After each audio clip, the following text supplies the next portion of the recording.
She said, "You're too sensitive." I was just being honest, after crushing my feelings in front of her friends. I said, "You're right, I am sensitive to disrespect," and left. 2 hours later, she called me 20 times asking why her cards are not working. I, 27 male, was sitting at brunch with my girlfriend Tessa, 26, and her friends when she decided to publicly humiliate me. We'd been together for 3 years, living together for 1. It started innocently enough. Her friend Bree asked about our anniversary plans next month. I'd been excited about this, had secretly booked a weekend getaway to a vineyard she'd mentioned wanting to visit. "Oh, Colton's probably planning something super basic," Tessa laughed, sipping her mimosa. "Last year, he got me a handwritten letter. Like, cute, but I can't post a letter on Instagram, you know?" Her friends giggled. I felt my stomach tighten but stayed quiet. Bree: "Ah, that's actually sweet though." Tessa: "Sweet? Girl, I showed him the Cartier bracelet I wanted for months. He got me. Words on paper. I mean, at least try, right?" Morgan, another friend: "Men never listen. That's why I just buy myself nice things." "Exactly. Colton thinks cooking dinner at home is romantic. Sir, I can get pasta anywhere." They all laughed. I sat there remembering how she'd cried happy tears at that letter, how she'd said the homemade dinners were her favorite dates. "The vineyard weekend should be nice," I said quietly, deciding to reveal the surprise since she clearly wasn't appreciating anything anyway. Tessa rolled her eyes. "A vineyard? Babe, that's so predictable. Every basic couple does wine country." Bree looked uncomfortable. "I think that sounds lovely." "You would. Remember when Derek took you to that cabin? You thought that was romantic too." Now she was insulting her friend's relationship. Classic Tessa. Tear everyone down to build herself up. Morgan changed the subject, but Tessa wasn't done. She started listing my failures. How I wore the same boring clothes, how I played video games instead of taking her to clubs, how I saved money instead of living life, how I was too emotional about my mom's cancer diagnosis last year. That last one hit different. The table went quiet. "Tessa," Bree said softly, "that's kind of harsh." Tessa waved her hand. "What? I'm just being honest. He knows I keep it real. Right, babe?" I looked at her, really looked at her. Designer sunglasses I'd bought, nails done on my credit card, sitting there trash-talking me to people who were supposed to be our friends. "You're absolutely right," I said, standing up. "You're just being honest." She smiled, thinking she'd won. "See? He gets it. And honestly," I continued, "you're being disrespectful, and I'm too sensitive to tolerate disrespect." Her smile faltered. "Babe, sit down, you're embarrassing yourself." "No, I'm removing myself from an embarrassing situation. Enjoy your brunch." I put cash on the table for my meal and walked out. Behind me, I heard Tessa laugh nervously. "He'll be back, he's just being dramatic." Narrator: He would not, in fact, be back. I went straight home and started evaluating our situation. See, Tessa had champagne taste on my beer budget salary. She worked part-time at a boutique, maybe brought in $1,200 a month. I made decent money as a software developer and somehow had become responsible for rent. Her car payment, she picked it, I paid. Her credit cards, authorized user on 3 of mine. Her phone bill, streaming services, pretty much everything except her shopping addiction. Time to fix that. First, called my credit card companies, removed her as authorized user on all 3 cards. Immediate effect. Second, logged into Verizon, removed her line from my plan. She could get her own. Third, changed all streaming passwords. Netflix, Hulu, HBO Max, Disney Plus, all of it. Fourth, went to the bank. She wasn't on my accounts, but I changed my login info just in case. Took maybe 45 minutes total. Then I sat back and waited. The first call came at 1:47 p.m. I was gaming with my buddy Kai when my phone started buzzing. "Tessa." I let it ring. The text started. "My card got declined at Sephora. What's going on? Hello? This isn't funny. Colton, pick up your phone now. 20 missed calls in an hour." Then her friend started. "Bree, hey, Tessa's freaking out. What happened?" Me, she said I was too sensitive. Turns out she was right. Look, she was wrong for what she said, but nothing. I'm done subsidizing someone who disrespects me publicly. Morgan, you really canceled her cards over brunch conversation? I removed her from my cards, yes. That's financial abuse. No, financial abuse is using someone's money while publicly humiliating them. What I did is called boundaries.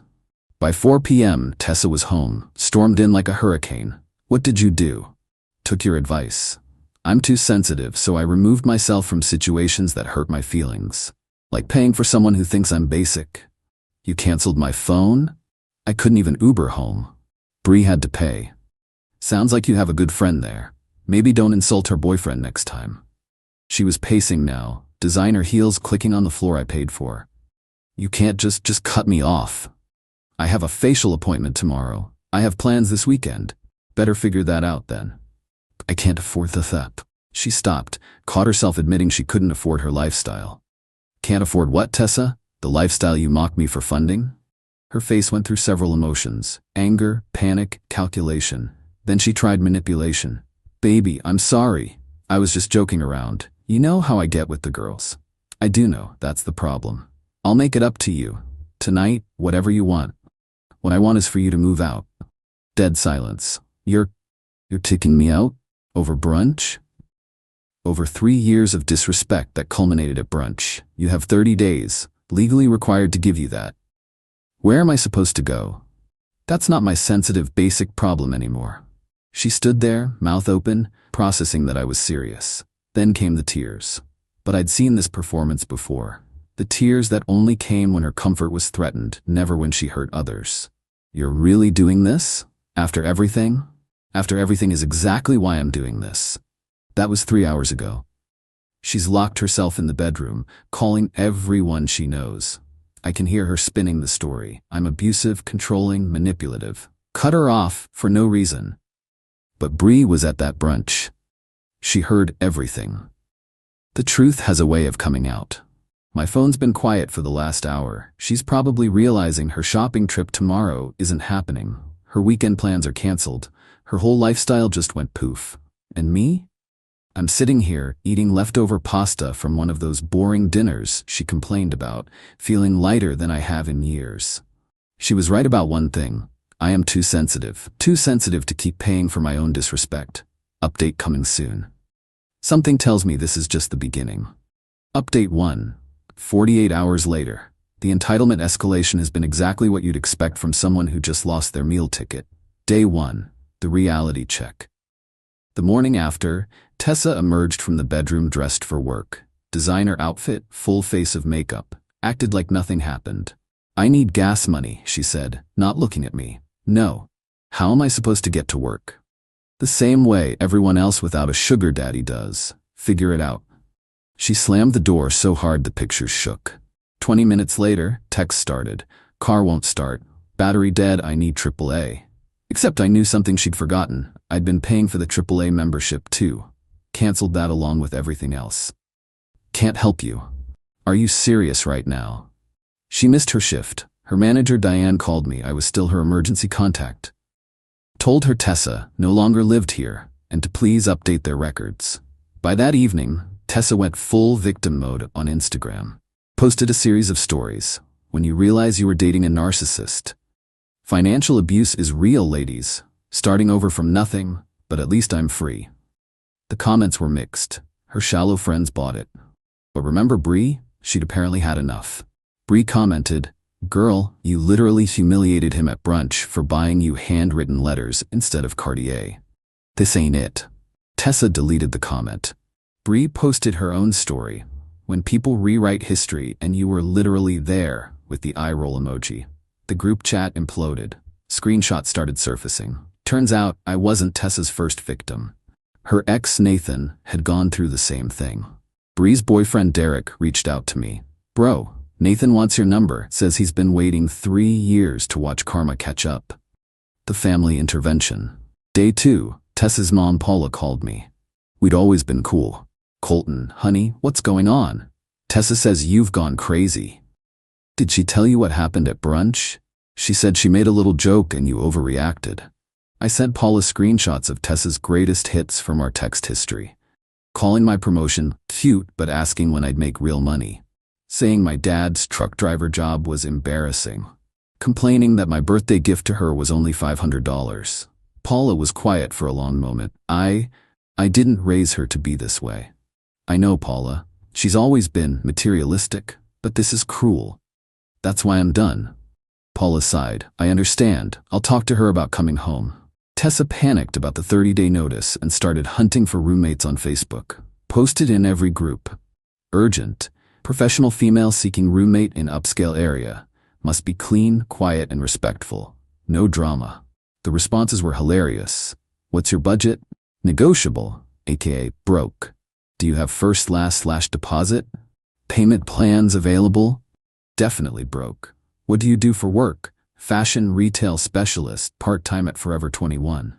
Someone recognized her from her financial abuse posts and commented, "Didn't you just post about starting over from nothing? How you gonna pay rent?" Post deleted within minutes. This is where it gets wild. By evening of day 2, Tessa was already soft-launching a new relationship. Posted a mysterious man's hand holding a coffee cup. Sometimes angels come when you need them most. The hand had a distinctive tattoo. My buddy Kai recognized it immediately. Yo bro, that's Tyler from the gym. Dude's a personal trainer who lives with 4 roommates and drives a 2003 Honda. She went from software developer to struggling personal trainer in 48 hours. The math wasn't mathing. Here's what Tessa didn't realize. I'd been building her credit for 2 years. She was an authorized user on my cards, never missed a payment because I handled everything. Her score was decent purely because of me. She applied for her own credit card, denied. Applied for a phone plan, needed a $400 deposit she didn't have. Tried to finance a laptop, denied. Welcome to the real world where credit scores matter and Instagram followers don't pay bills. The desperation texts. Last night from a friend's phone. Colton, please. I know I messed up. I was showing off for my friends. You know the real me. The girl who cried at your letter, who loves your cooking. Please don't throw us away. I'll go to therapy. I'll apologize publicly. I'll do anything. I love you. Then an hour later, when I didn't respond, fine, be petty. You'll regret this when I'm successful and you're still basic.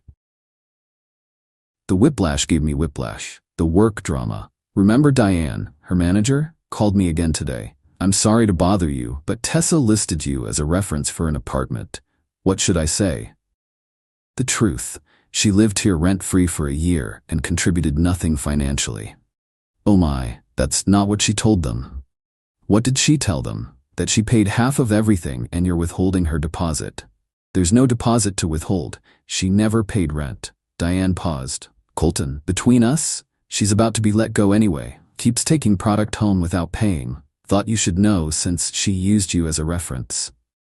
The universe really said, let's speedrun karma with this one.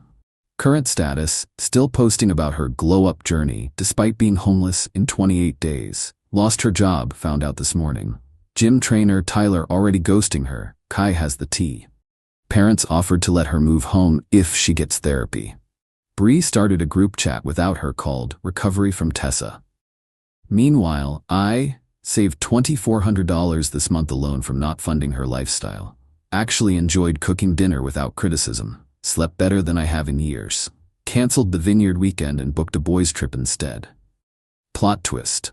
The Vineyard called to confirm my cancellation and mentioned they were sorry to hear the proposal package wouldn't be needed. Yeah, I'd been planning to propose. Had bought the ring and everything. Thank God for that brunch. The ring return appointment is tomorrow. Can't wait to get that $8,000 back. More updates coming. Tessa just discovered she needs rental history to get her own place. Update 2, 1 week later. The spiral downward hit terminal velocity this week. When reality hit that she couldn't just charm her way into another free ride, Tessa's true colors went from red flags to full emergency sirens. Went to return the engagement ring. The jeweler Harold remembered me from my multiple visits planning the perfect ring to Tessa's exact specifications. Cold feet? He asked sympathetically. More like dodged a bullet. She publicly humiliated me for not buying her expensive enough gifts. Harold's face changed. Wait, is this the same young lady who came in last month asking about upgrades to a ring she hadn't seen yet? My blood went cold. What? He pulled up their visitor log. Tessa had come in with Morgan, pointed out my holds, and asked about replacing the 1.5 carat center stone with something more substantial. She'd actually priced out changing my proposal ring before I'd even proposed. Harold, I wondered why she was so familiar with a ring that hadn't been purchased. Now it makes sense. He processed my full refund and threw in a bottle of champagne. For dodging that bullet, son? Tessa's firing became official. Diane called to warn me. She's telling people you got her fired by sabotaging her. Just wanted you to know she's making threats about suing you. For what? Defamation, interference with employment, emotional distress. She's got a whole list. Based on nothing, but she's convinced some online lawyer to send scary letters. Sure enough, got an email from legaleagle788@gmail.com demanding $50,000 in damages or they'd pursue all available legal options. I forwarded it to my cousin who's an actual lawyer. His response: LMAO, this is written in Comic Sans. No legitimate lawyer uses Gmail. Also, demanding money via email is borderline extortion. Want me to respond? Yes I did. Tessa started apartment hunting in earnest. Problem: she needed proof of income, just lost her job, rental history, none, and references. Burned all bridges. She convinced Tyler the trainer to go to viewings with her, pretending they were a couple. I know, because Tyler's roommate James works with me. James? Bro, your ex is insane. She told the landlord that Tyler makes 6 figures as a trainer. He makes like $30. She also said she's a fashion executive between positions. The landlord Googled her on the spot and found her Instagram saying she's a victim of financial abuse. They got rejected from 6 places in 3 days. Paula called again, this time with Tessa's dad, Robert, on speaker. Son, we need to talk about Tessa. I'm listening. She's telling everyone you're abusive. We know that's not true, but she's our daughter. What he's trying to say is, we'll pay you to take her back. I nearly choked. Excuse me? She can't come home. Last time she lived with us, she maxed out my Macy's card and sold Robert's golf clubs while we were on vacation. We can't do that again. We'll pay her portion of rent directly to you, $1,000 a month. Just let her move back in. You want to pay me to date your daughter? Paula, we want to pay you to house her while she gets therapy, please. No amount of money is worth my self-respect. I'm sorry. Robert sighed. Can't blame you for trying, honey. The boy's got sense. Desperate times, desperate measures. Tessa joined a sugar baby website. Bree screenshot it and sent it to the recovery group chat. Her profile: sophisticated fashion expert seeking generous gentleman who appreciates the finer things, temporarily between luxury accommodations, Cartier and Chanel appreciated. The responses per her public Twitter rants: guys offering $50 for coffee dates. Married men wanting discretion, she wanted Instagram official. One guy who said he'd pay her rent if she also cooked and cleaned. Her tweet: the audacity of men thinking I'm a maid. I'm a luxury experience. Someone replied, ma'am, you're homeless in 21 days. Maybe lower the luxury bar. Our friend group completely split. Team Tessa consisted of Morgan, and that's it. Even the shallow friends could see through her act. Team Reality included Bree, president of the recovery chat, Derek, Bree's boyfriend, who Tessa insulted, Kai, my gaming buddy, James, Tyler's roommate, Nathan, her ex who warned me years ago, even Diane from her work. The group chat was fire. Nathan shared his Tessa stories. She'd convinced him to co-sign a car, then stop making payments. Told his family he was abusive when he cut her off. Keyed his car when he started dating someone new. Bree added hers. Tessa borrowed $500 for emergency surgery, was actually Botox. Spread rumors that Bree's engagement ring was fake. Tried to seduce Derek as a test of his loyalty. I was just the latest victim in a long pattern. Yesterday, I got a call from a local hospital. Tessa was there and had listed me as her emergency contact. Rushed over thinking something serious happened. Found her in the ER, getting treated for a panic attack. When she saw me, she immediately perked up. Baby, you came. I knew you still cared. The hospital called. What happened? I've been so stressed without you. The doctor says I need stability in my life. This separation is literally killing me. The doctor looked tired. Ma'am, you had a panic attack. You're not dying, but I could die from stress. Colton, please, I need you. I turned to the doctor. Is she medically cleared? Yes, she's fine to leave. Great. Please remove me as her emergency contact. Left her there. She had to call Morgan for a ride. Morgan, who drives a 2005 Corolla and couldn't afford the gas to come get her. As of today, 21 days until she's out. 0 job prospects. The Google lawyer scared off employers. 0 apartments approved. $73 in her bank account. overdraft fees. One remaining friend, Morgan, barely. 47 unread texts to me from various numbers. One restraining order paperwork started, by me. Meanwhile, I'm thriving, paid off my credit card with the ring refund, booked an international trip with the money I'm saving, started therapy to process why I accepted this treatment, joined a cooking class, turns out my basic cooking just needed appreciation, downloaded dating apps but taking it slow. The best part? Ran into Harold, the jeweler, at a coffee shop. He was with his daughter, who's a lawyer, a real lawyer. She offered to handle Tessa's legal threats pro bono just for the entertainment value. Anyone who tries to upgrade an engagement ring before receiving it deserves whatever karma delivers, she said. Final update coming soon. Tessa has 2 weeks to find somewhere to live, and Tyler just started dating someone new. Final update. 1 month later. The last 2 weeks were a masterclass in what happens when an entitled person faces actual consequences for the first time in their life. Remember Tyler, the gym trainer angel, who was going to save her? Well, he started dating Samantha, a nurse who actually has her life together. Tessa found out via Instagram when Sam posted them at dinner. At the same restaurant Tessa had tagged wanting to go to, but Colton was too cheap. Tessa's meltdown was public and spectacular. Commented on the post, "Enjoy my sloppy seconds, sis. He can't afford that place anyway." Sam responded, "I paid, because I have a job, and he's nobody's seconds, you never even dated. He told me everything." Plot twist. Tyler had screenshot everything. Tessa sliding into his DMs talking about her abusive ex, me, while simultaneously begging him to pretend to be her boyfriend for apartment viewings.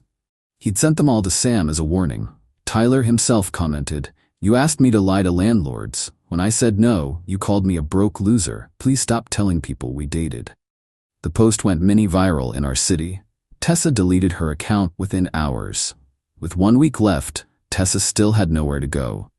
Her parents held firm on therapy first. Morgan's couch was off limits after Tessa called her poor and pathetic, and even the sketchy Craigslist rooms wanted first month plus deposit. She tried one last manipulation, showed up with a U-Haul and 8 random people. "These are my friends here to help me move," she announced.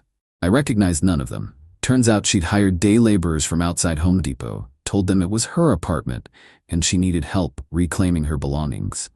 "Tessa, none of this is yours. We live together. Half of everything is mine." "Name one thing you purchased." She looked around frantically, pointed at the TV. "That TV. Best Buy receipt from 2021 says otherwise. The couch.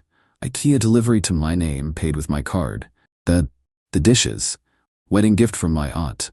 The workers looked uncomfortable. One older guy stepped forward. "Ma'am, you said this was your place and your ex wouldn't leave." "It is my place. He's stealing from me." I showed him the lease. My name only. His whole crew left immediately, but not before one muttered "crazy" in Spanish. Tessa had prepaid them $200 she didn't have. Bounce check incoming. She called the cops. Again. This time claiming domestic violence and theft. 2 officers showed up, already looking tired. "Sir, we need to ask you some questions." "Sure, here's the lease, here's the 30-day notice I gave her, here's documentation of all my belongings, and here's my lawyer's card." They reviewed everything, then turned to Tessa. "Ma'am, filing a false police report is a crime. It's not false, he's abusing me, he took away my whole life." "Did he hit you?" "No, but..." "Threaten you?" "No, but..." "Did he remove you from his credit cards and phone plan?" "Yes, that's financial abuse." The older cop sighed. "Ma'am, that's not abuse. That's called breaking up. You need to leave now or we'll arrest you for trespassing." She left, but not before screaming that I'd regret this and she'd ruin my life. With 48 hours left, Tessa finally found a place. Some sketchy weekly rental that definitely wasn't legal. Cash only, no questions asked. Perfect for someone with no job, no credit, and no references.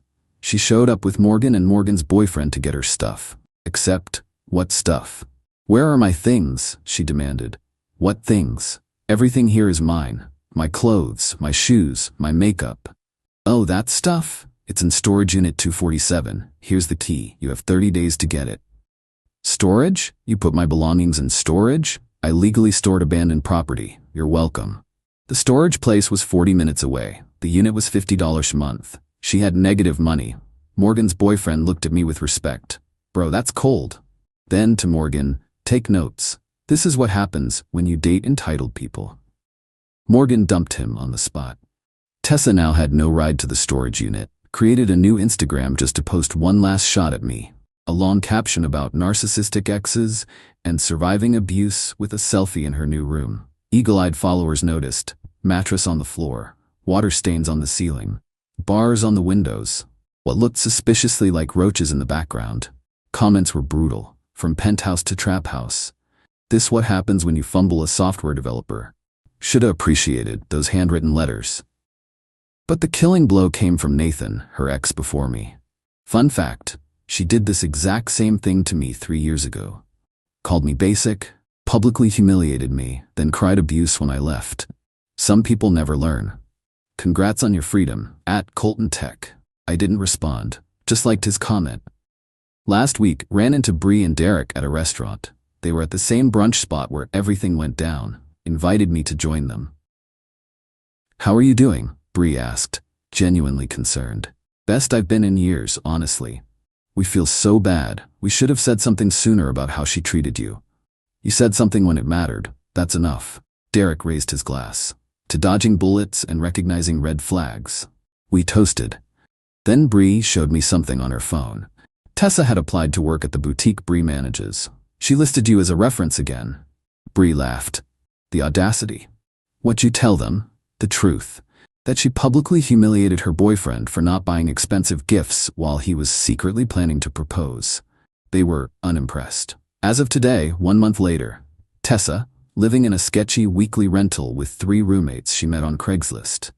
Working at a call center, only job that didn't check references. Posted about starting a lifestyle coaching business, 0 clients. Her storage unit got auctioned, she never paid. Begging Morgan for money daily, Morgan blocked her. DMing random men on Instagram asking them to invest in her potential. Me, thriving in my peaceful, drama-free apartment. Started dating Lauren, a teacher who thinks handwritten letters are romantic. Got another promotion, turns out I work better without constant criticism. Took that international trip, solo, loved it. In therapy, working on why I accepted poor treatment for so long. Genuinely happy for the first time in years. Yesterday, from yet another new number. Colton, I know you hate me, but I need you to know I'm sorry. I didn't appreciate what I had. You were the best thing in my life, and I destroyed it for Instagram likes and fake friends. I'm in therapy now, court-ordered after the false police report. I see how toxic I was. I don't expect forgiveness. I just wanted you to know I understand now. You deserved better. I didn't respond, but I did notice she sent it from a flip phone. Guess the iPhone got cut off too. Bree sent me a screenshot last night. Tessa had messaged her. Can you ask Colton if he still has that handwritten letter? I want to remember when someone actually loved me. The audacity. The letter she mocked publicly. The letter that represented everything she called basic and unpostable. I still have it. Framed in my closet, actually. A reminder of who I was before I lost myself trying to be enough for someone who didn't value authentic love. But she'll never know that. Lessons learned. 1. When someone publicly disrespects you, believe that's who they are. 2. Keeping it real is usually code for I have no filter or empathy. 3. Financial abuse isn't removing someone from your accounts. 4. The right person will appreciate your efforts, not mock them. 5. Sometimes the best revenge is just letting someone experience life without your support. To everyone who said I was too harsh, where would I be if I'd stayed? Engaged to someone who priced out upgrades to a ring she hadn't received yet. Married to someone who thought my dying mother was too emotional. Lauren and I are cooking dinner together tonight. She says my pasta is restaurant quality. Doesn't need to post it on Instagram, just appreciates sharing a meal with someone who respects her. That's growth. That's peace. That's what I should have always demanded. Thanks for following this journey, Reddit. Remember, you're not too sensitive for demanding respect. You're just with the wrong person. Now, if you'll excuse me, I have a reservation at a nice restaurant with someone who won't call it basic just because it's not Michelin starred. Life's good when you stop funding your own disrespect. My fiancé canceled our wedding. Then her brother sent me a bill and texted, "Pay this or I will erase you." I forwarded the message to my uncle, who is a former police detective. Now he's handling things in his own way. I'm 32 male, and up until a few weeks ago, I thought I had my life figured out. I have a good job in IT, a decent apartment, and I had a fiancée, Natalie, 29, who I thought I was going to spend my life with. Our wedding was 3 months away. The venue was booked, deposits were paid, my suit was hanging in the closet. Then I got the call. It was a Tuesday afternoon, a voicemail. "Hey," her voice was flat. "We need to talk. I can't do this. I'm calling off the wedding, I'm sorry." That was it. I tried calling back, texting, nothing. When I went by her place, her car was gone. The silence was absolute. The confusion and humiliation were suffocating. I had to start making the calls, telling my family, telling our friends. Each conversation was a fresh wave of embarrassment. The financial side was a gut punch. I'd fronted most of the non-refundable deposits from my savings, trusting that we'd even it all out later. The venue, the caterer, the photographer, it was about $15,000 down the drain. It hurt, but honestly, the money felt secondary to the feeling of being completely discarded.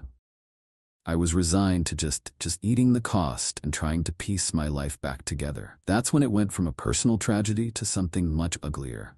Friday night, 3 days after the voicemail, I get a text from an unknown number. It's a picture of a spreadsheet, a bill for $28,450, listing every dime her family had supposedly spent. Her dress, the invitations, even the bachelorette party favors. Below it, the message, "This is what you owe us for wasting our time and money. My parents are devastated. You need to make this right. Pay this or I will erase you."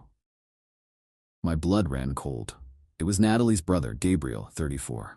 No doubt about it. He works in private security and carries himself like he's perpetually on a mission. He has this intense self-important air about him, and he never thought I was good enough for his sister. Erase you. It was vague, but it felt heavy with menace. What did it even mean? My first instinct was pure rage. I wanted to text back, to tell him where to go. But a deeper, colder feeling took over, fear. Gabriel is an unpredictable guy. I had no interest in finding out what his breaking point was. I stared at the phone, my mind racing. Then I thought of my uncle. My Uncle Roy, 58, isn't some Hollywood action hero. He's a quiet guy who spent 20 years as a police detective before moving into corporate security consulting. He assesses threats for a living. He's methodical, calm, and understands how people like Gabriel think. He's the person you call when things get serious. With shaking hands, I forwarded him the screenshot of the bill and the text. I just wrote, "Uncle Roy, I think I'm in some trouble.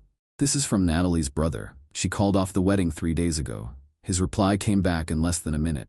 "Don't reply. Don't engage. Save it. I'll call you in 5. Reading that, I felt the knot in my stomach loosen just a fraction. Gabriel thought he was dealing with me, a heartbroken IT guy. He didn't realize he had just made a professional miscalculation, and my uncle was about to help me handle it the right way. Update 1. It's been a slow, frustrating few weeks. First off, thank you for the support in the comments. It's been a genuine help to read them.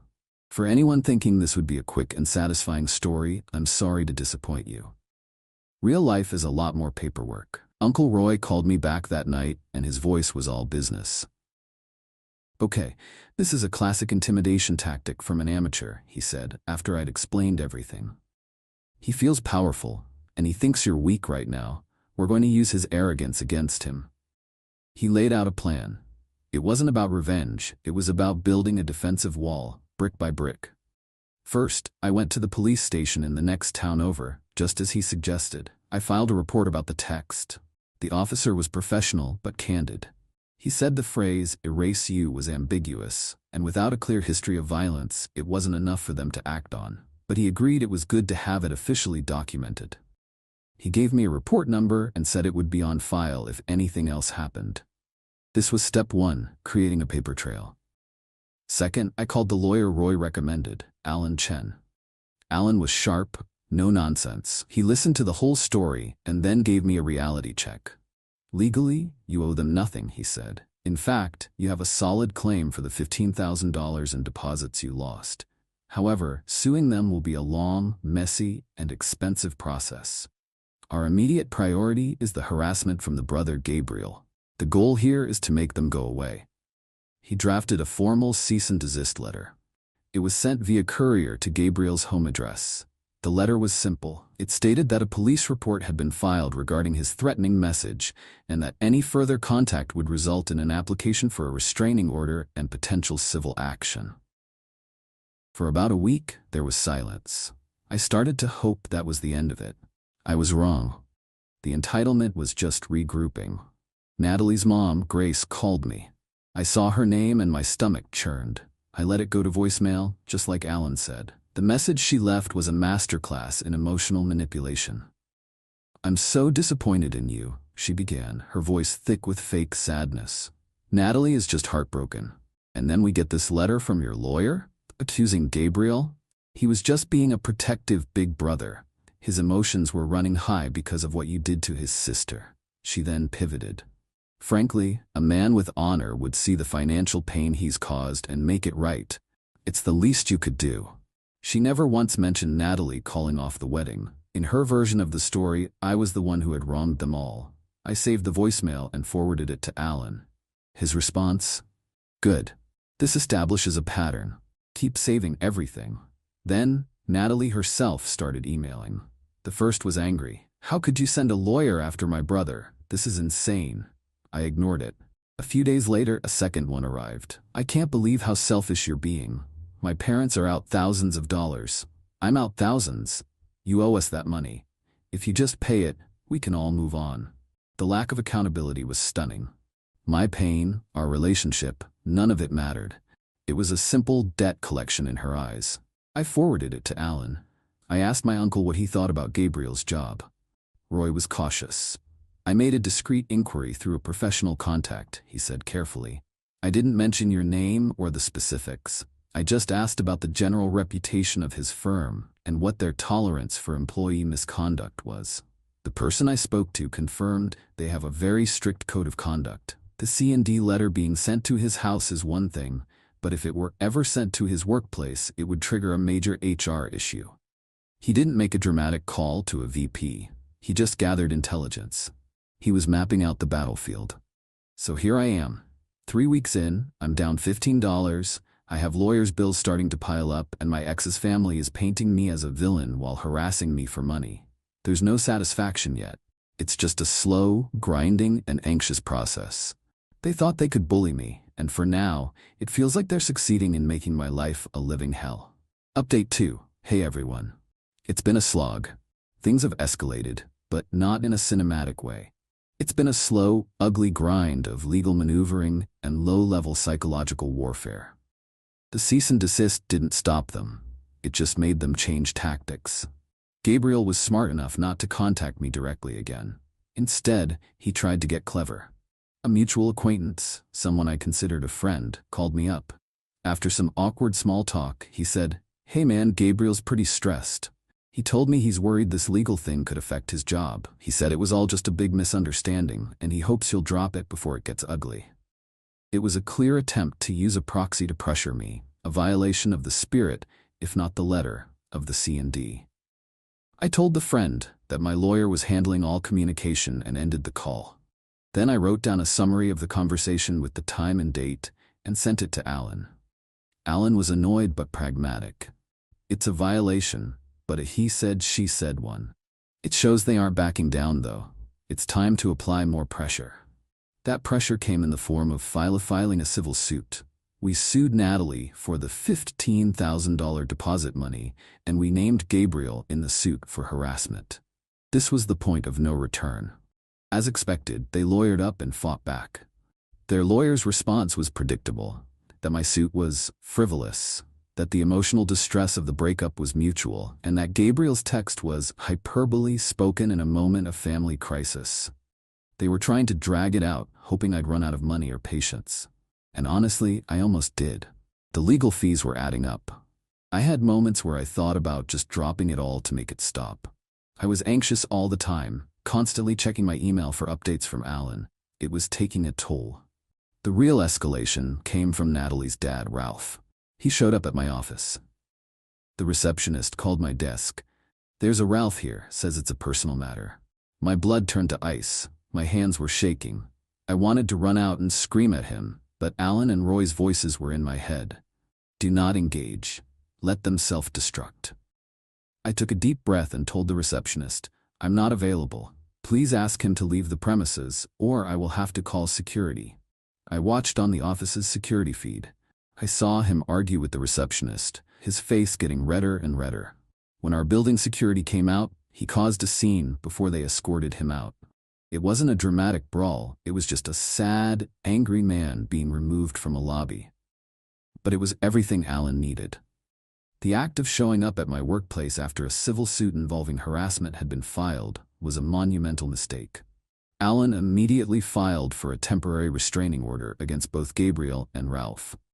This time, with the police report, the C&D, the proxy threat, and now a documented incident at my job, the judge approved it. They were served a few days later. Meanwhile, Gabriel's stress at work became very real. Alan sent a formal notice of the lawsuit and the newly granted TRO to the legal department at Aegis Security. This wasn't a friendly call from an old SEAL buddy. This was a formal legal notification that one of their armed employees was now legally forbidden from approaching me. According to a source Alan has, this triggered an immediate internal investigation. Gabriel wasn't fired on the spot. He was placed on administrative leave and had his field duties revoked pending the outcome of the investigation. The wheels of corporate justice were turning, slowly, but they were turning. So this is where we are. It's a war of attrition. They are trying to wear me down, and I'm trying to hold my ground. The satisfaction is minimal. The stress is immense. But for the first time, with that restraining order in hand, I feel like I have a shield. It's not over, but I'm still standing. Update 3. It's been a long, quiet, and expensive battle. The turning point didn't come with a bang, but in the sterile environment of a deposition room. As part of the civil suit's discovery process, Alan got to question Natalie under oath.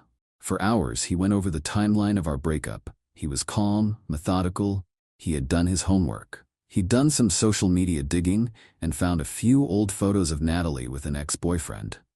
He noticed that one of the ex's relatives had liked a few of Natalie's recent posts right before she broke up with me. It was a flimsy breadcrumb, but it was enough for a good lawyer. He asked her about her social life in the months before the breakup. She gave vague answers. He asked if she had been in contact with any ex-boyfriends. She hesitated and then said no. That was the mistake. A lie, under oath. Alan then produced her credit card statements, which he had subpoenaed. He pointed to several charges: a dinner at an expensive restaurant I'd never been to, a charge for a hotel bar across town. He asked her to explain them. She started to stammer. She couldn't. Cornered, her story crumbled. She admitted she had reconnected with her wealthy ex. She admitted they had been seeing each other for weeks before she ended our engagement. She tried to frame it as being confused, but the damage was done. Then Alan pivoted to Gabriel. He asked her if she knew Gabriel was going to text me. She denied it. He then showed her their phone records, showing a flurry of texts and a long phone call between her and Gabriel, right before he sent me the "erase you" message. He asked again, "Did you instruct your brother to intimidate your fiancé into paying for your canceled wedding?" Her lawyer told her not to answer. But her silence, after all the other lies, was an answer in itself. This was the leverage Alan needed. We didn't have a smoking gun email laying out the conspiracy. What we had was better. Sworn testimony filled with lies and circumstantial evidence that painted a very clear picture of deceit and coordinated harassment. Their case was now incredibly weak. Faced with the prospect of Natalie being sanctioned for perjury and the increasingly ugly picture of their family's actions, their lawyer pushed for mediation. They wanted to avoid a public court battle. Gabriel's career also hit its inevitable end. The combination of the permanent restraining order, which was granted after the deposition, and the evidence that he was part of a coordinated attempt to intimidate me was more than enough for his employer. He was terminated for cause, losing his license in the process. He wasn't the victim of a powerful conspiracy, he was just an idiot who got caught. The victory here wasn't a sudden knockout. It was a slow, grinding win on points, achieved through patience, process, and a very good lawyer. The sense of satisfaction is starting to creep in, but it's muted, tempered by the exhaustion of the fight. Final update. Hello everyone. This will be my last post on this. It's been a full year since my old life blew up. We settled in mediation. There was no giant, movie-style payout. It wasn't about ruining them, it was about making me whole and ensuring they never bothered me again. The final settlement was practical. They had to pay me back the $15,000 for the wedding deposits. They had to pay a significant portion, about 2/3, of my legal fees. I still had to eat some of it, which stings, but it was worth it for the resolution. A permanent, legally binding no-contact order was put in place for the entire family. To pay for it, Ralph and Grace had to take out a home equity loan. It wasn't a ruinous amount that would put them on the street, but it was a serious financial blow that will impact their retirement plans, a direct consequence of their greed and their son's aggression. The aftermath for them has been quiet but bleak. Gabriel is, as far as I know, still unemployed, living at home. His tough guy act cost him everything. Ralph and Grace are financially strained. And Natalie? I don't know what happened with her ex-boyfriend. I don't care. My friend who does the social media snooping says there's no sign of them together. There's no poetic justice of her working as a hostess. The reality is probably far more mundane. She's just a 30-year-old woman whose dishonesty and poor judgment fractured her family and tarnished her reputation among those who know the real story. Her consequence isn't a dramatic fall, but a quiet slide into a life she didn't plan, carrying the weight of what she did. As for me, the past year has been about rebuilding. The settlement money came through, and after paying off the rest of my lawyer, I put it away.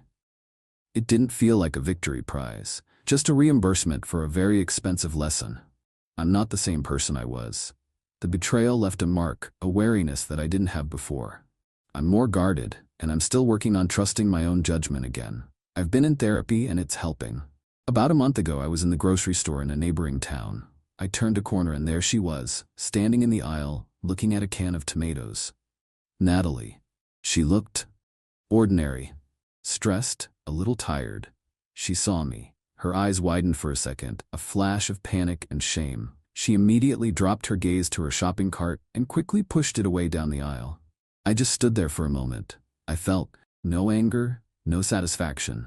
I felt nothing at all. She was just a person in a grocery store, a stranger. I turned and continued with my shopping. They didn't erase me. They cost me a year of my life, a lot of money, and a piece of my faith in people. But I'm still here. I survived. I'm moving forward. They are stuck in the wreckage they created. The best revenge wasn't some grand scheme. It was just living my life, letting the legal system do its slow, grinding work, and letting them face the very real, very boring consequences of their own actions. Thank you all for listening. It's time to close this chapter for good. My daughter threatened, "Give me $50 or I accuse you of abuse." I walked into the police station, extortion evidence. Then I cut her off, hired a forensic psychologist, and sued for defamation. Her brave post got deleted by lawyers at dawn. I'm 52 male. I've spent the last 24 years of my life dedicated to one person, my daughter Rachel. Her mother passed away from a sudden illness when Rachel was just a toddler, leaving me to navigate the labyrinth of single parenthood. And I tried my best. Ballet recitals, science fair projects, scraped knees, broken hearts. I was there for all of it. We were a team. I thought we were unbreakable. I work a steady, if unspectacular job in logistics. I saved diligently, not for a lavish retirement, but to give her a good start in life. I paid for her college, co-signed for her first car, and still sent her a few $100 a month to help with her bills, even though she graduated 2 years ago. Last Tuesday, she called and asked to come over to talk about something important. I figured she was finally going to tell me she was getting serious with her boyfriend, Tyler. He's not my favorite. He's a self-proclaimed entrepreneur who seems to float from one brilliant, soon-to-be millionaire idea to the next, all while living in Rachel's apartment and using her car. She arrived looking nervous, picking at the label of a water bottle. We did the usual small talk dance. How's work? How's the car running? Then she dropped it. "Dad, I need your help," she started, her voice unnaturally formal. "Tyler and I have this incredible opportunity. It's a game changer, but we need capital to get in on the ground floor." I kept my face neutral. "Okay, what kind of opportunity?" "It's complicated," she hedged. "It's a tech-based import venture. High yield, fast turnaround. But the buy-in is $50,000. I almost choked on my coffee. $50,000? Rachel, that's a massive amount of money. I know, but the returns are practically guaranteed. We could double it in 6 months. I leaned forward. "Let me see the business plan, the prospectus, the company registration. I'll go over it with you. Maybe we can find a more traditional way to get a business loan if it's solid." Her face tightened. "There's no time for that, Dad. The window is closing. We need the money by the end of the month." "Rachel, I am not handing you or Tyler $50,000 without any documentation. That's not helping, that's just reckless. I love you, but the answer is no." This is where the daughter I knew vanished. Her sweet, slightly anxious expression was replaced by a cold, hard mask. Her eyes looked like chips of glass. "I knew you'd say that," she said, her voice dropping to a low, venomous tone. "You always have to control everything. You can't just be happy for me." "That's not fair, Rachel. I'm trying to protect you, and frankly my own savings." She stood up, her hands on her hips. The entitlement radiated off her in waves. It was breathtaking. "You owe me, for everything. For Mom not being here. You think paying for college made up for that? For having a dad who was always tired and stressed? This is your chance to actually do something for me." I was speechless. The sheer audacity of it. The cruelty. "The answer is no, Rachel. This conversation is over." She took a step closer, her face contorted with a chilling smirk. "No, it's not. Here's what's gonna happen. You're gonna transfer me the $50,000. If you don't, I'm gonna go to the police. I'm gonna tell them that you hurt me when I was a kid, that you used to lock me in my room, that you hit me. I'll make a post online. I'll tell everyone what a monster you are behind closed doors. Your work, your friends, what little family we have left, they'll all know. Your life will be over." Time seemed to stop. The air in the room grew thick and heavy. I wasn't looking at my daughter. I was looking at a stranger, a hostile entity wearing her face. My first instinct was pure white-hot rage, but right behind it was a wave of nausea. This was a shakedown. A threat so profound it felt like a physical blow. When she stormed out, slamming the door, I collapsed into a chair, the room spinning around me. For a moment, I couldn't breathe. Then, a terrifying, icy calm washed over me. The grief would come later. Right now, it was about survival. I picked up my phone. My hands were shaking, but my mind was laser-focused. I had to get it in writing. It was a gamble, but I was counting on her arrogance, her rage. People that angry are sloppy. Me. Just to be perfectly clear, are you threatening to falsely accuse me of child abuse if I don't give you $50,000? It felt like an eternity, but a minute later, my phone buzzed. "Rachel, don't try to be smart. You heard me. You have until the 30th. You're leaving me no choice." I saved a screenshot. Then I saved it again to the cloud and emailed it to myself. I felt a profound sense of loss, like a part of my life had been amputated without anesthetic. The daughter I raised was gone. In her place was this thing, and it had just declared war. I'm not a hero, I'm a logistics manager. I solve problems, methodically, step by step. And this is the biggest logistical problem of my life. Update 1. Hey everyone, the last 2 weeks have been a waking nightmare. I've barely slept. I've lost weight I couldn't afford to lose. There's a constant churning knot of acid in my stomach. On the outside, I'm going to work and functioning. On the inside, I feel like I'm holding myself together with duct tape. But I wanted to thank you for the support on my last post. It helped me feel less alone as I took the first necessary steps. Strategy over outbursts. It's my mantra now. Step 1. The lawyer. The day after the threat, I called in sick and spent the morning researching attorneys. I found Miss Janet, a highly recommended lawyer specializing in family law and defamation. She has a reputation for being a shark in the courtroom but a calm, strategic advisor in her office. Perfect. I sat in her plush office feeling like an imposter and laid out the whole story, showing her the text messages. Her expression was grim. "This is poison," she said, "and the only way to deal with poison is to contain it and then neutralize it. Your first move was brilliant. Now, we build a fortress before she even thinks about launching her first arrow. Step 2. The police station. This was the hardest thing I've ever done. The morning after hiring Miss Janet, I walked into the central police station. Every fiber of my being screamed at me to run. I felt like a criminal. I sat down with a detective and calmly explained that I was there to file a report of extortion. I laid out the conversation, the demand, and the specific threat. Then I showed him the printout of the text exchange. He read it, then looked up at me. His eyes were weary, but they held a flicker of understanding. "So, you're getting ahead of it," he said. It wasn't a question. He took my statement. An official file now exists. It's logged, timed, and dated. As the detective said, it's my word against hers for now, but my proactivity and the written evidence give my story significant weight. It's not about getting her arrested. It's about creating an official, time-stamped shield. Step 3. Cutting the cord. Guided by Miss Janet, I performed a complete financial amputation. With each step, I felt a piece of my past fall away. I called my bank and placed enhanced security alerts on all my accounts. I called the phone company. Rachel's line was on my family plan. I had it disconnected. The monthly allowance I sent her was canceled. Finally, Miss Janet drafted a formal, brutally short email sent to both Rachel and an old email address I had for Tyler. It stated that effective immediately, all financial support had been terminated due to her recent actions. The fallout begins. The angry call from Rachel came 3 days later. "My phone's not working. My rent is due. What did you do?" I repeated what the lawyer told me to say. "Rachel, you received the email. All financial support has ended." Her shriek of, "You'll be sorry," was followed by a barrage of texts from Tyler. Insults, accusations, "You're a monster. You're a real piece of work, old man." I didn't reply.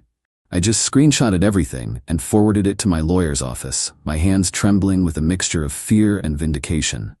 And then yesterday, the brave post from the title appeared on her Instagram. A picture of her looking sad, with a long, vague caption about childhood trauma and a prison of emotional control. My blood ran cold and hot at the same time.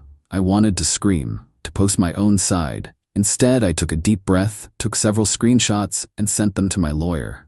One step at a time. The fortress is being built, but the arrows have started to fly. Update 2. It's been 2 months. 2 months of living in a low-grade state of terror. The online campaign has intensified. Rachel's vague posts have been replaced with more specific, poisonous breadcrumbs dropped in the comments. She implied I used to lock her in a room as a child, twisting a stupid 2-week punishment when she was 16 into a narrative of imprisonment. The likes and "we believe you" comments poured in. I started getting looks from neighbors. One of them, who used to be so friendly, now just gives me a tight, pitying nod. My sister, Carolyn, called me. It wasn't a conversation. It was an interrogation. "Dennis, what on earth did you do?" Rachel told me everything. How you controlled her, how you were always so angry. She's terrified of you. "Carolyn, what did she tell you specifically?" I asked, my voice dangerously quiet. "Well, that you were just awful, that you're punishing her for trying to be independent. And you believe that? She's your daughter, Dennis. She wouldn't just make it all up." I ended the call. The feeling of betrayal was so absolute, it left me numb. Then came Tyler. He left a voicemail. He sounded like a wannabe mob negotiator. "Listen, Dennis," his voice began, a clumsy attempt at being reasonable. "I think this has all gone too far. Rachel, she's a wreck. We can make this all go away. The posts, the drama, everything. Just help her out. She needs that loan. Think of it as making things right. You do that and this all disappears." He wasn't smart enough to realize he'd just handed me a recorded confession of their entire strategy. I saved it, and my lawyer was ecstatic. The constant pressure was wearing me down. I was living on coffee and antacids. But during one of my sleepless nights scrolling through legal websites, I realized defense wasn't enough. A fortress can still be starved out. I needed to go on the offensive. The next day, I was back in Miss Janet's office. "I want to end this," I told her. "What's the next move?" She leaned forward. "We sue them for defamation. But if we're going to do it, we make sure our case is ironclad. We don't just deny her claims, we bring in an expert to professionally dismantle them." That's when she told me about Dr. Jerry, a forensic psychologist. An expert witness whose entire job is to provide objective clinical evaluations in high-conflict family cases. It's expensive, Miss Janet warned. It will take time, but his report would be our sword. The cost was staggering, enough to make me physically ill. It would chew up a huge chunk of my savings. But what was the alternative? Live the rest of my life looking over my shoulder, branded as an abuser by my own child? Hire him, I said. Update 3. It's been a long, quiet, and agonizing 3 months since my last update. That's how long the next phase took. Meeting with Dr. Jerry was like a voluntary autopsy of my life. For weeks, I spent hours in his sterile office, going over everything. He interviewed me about my late wife, my parenting struggles, my successes, and my failures. I admitted to every mistake I could remember, including the damned lock on the door. With my permission, he spoke to old family friends, my brother, who thankfully has a good head on his shoulders, and even Rachel's old pediatrician. He reviewed 2 decades of school and medical records. It was meticulous, exhausting, and emotionally brutal. The report arrived 2 weeks ago. It was a 40-page, single-spaced document of cold, hard clinical facts. It concluded that my psychological profile and documented history were profoundly inconsistent with patterns of behavior associated with physical or chronic emotional abuse. It painted a picture of a grieving, dedicated, and at times overburdened single parent. The report was the sword Miss Janet had promised. It was time to use it. Last Wednesday, we filed the lawsuit. Defamation, intentional infliction of emotional distress, and civil conspiracy to commit extortion. We weren't asking for millions. We were asking for full reimbursement of all legal and expert witness fees, a court-ordered permanent injunction, a court-ordered public retraction with the wording to be drafted by us. A process server delivered the papers to Rachel's apartment on Thursday afternoon. He served her first, then Tyler. At 8 p.m. that night, Miss Janet executed the final step. A cease and desist letter was sent via email and courier. It referenced the lawsuit and listed every defamatory post and comment. The final paragraph was the hammer blow. You are hereby demanded to permanently delete any and all defamatory content by 6 a.m. tomorrow morning. Should the content not be removed, we will be filing for an emergency injunction and adding a claim for additional punitive damages for every hour the content remains active. I didn't sleep. I sat in my dark kitchen, the laptop open, refreshing her Instagram page every 10 minutes. The posts stayed up, 4 a.m., 5 a.m., 5:30 a.m. My heart hammered in my chest. At 5:45 a.m., I refreshed again. Her entire account was gone. Wiped clean. At 6:15 a.m., my phone rang from a blocked number. It was Rachel, sobbing hysterically. You're suing me. You're suing your own daughter. You're ruining my life. The sound was a mixture of panic, rage, and pure, pathetic disbelief. The entitled queen had been checkmated, and she couldn't comprehend it. For a split second, the sound of her crying nearly broke me. But then I remembered the coldness in her eyes when she made the threat. No, Rachel, I said, my voice flat and dead. You tried to ruin my life. I'm just defending it. Anything else you have to say, you can say to Miss Janet. Do not contact me again. I hung up and finally, the dam broke. I sat there at my kitchen table and cried until the sun came up. Final update. It's been a year. A full year since my life was turned upside down. The legal system moves at a glacial pace, but the gears have finally ground to a halt. I wanted to post one final update to close this chapter. The lawsuit terrified them. Their response was a clumsy, pathetic scramble. Tyler's lawyer claimed he was just a concerned boyfriend. We sent back the voicemail. They folded. Rachel's lawyer saw our evidence, the police report, the texts, the voicemail, and the 40-page sword from Dr. Jerry, and knew he had an unwinnable case. He pushed them to settle. The fallout, a detailed accounting. The consequences were not cinematic. They were the quiet, grinding consequences of real life. The settlement. The final agreement was brutal. Rachel and Tyler were made jointly liable for all of my legal and expert witness fees. The final bill, after a year of work, came to $42,000.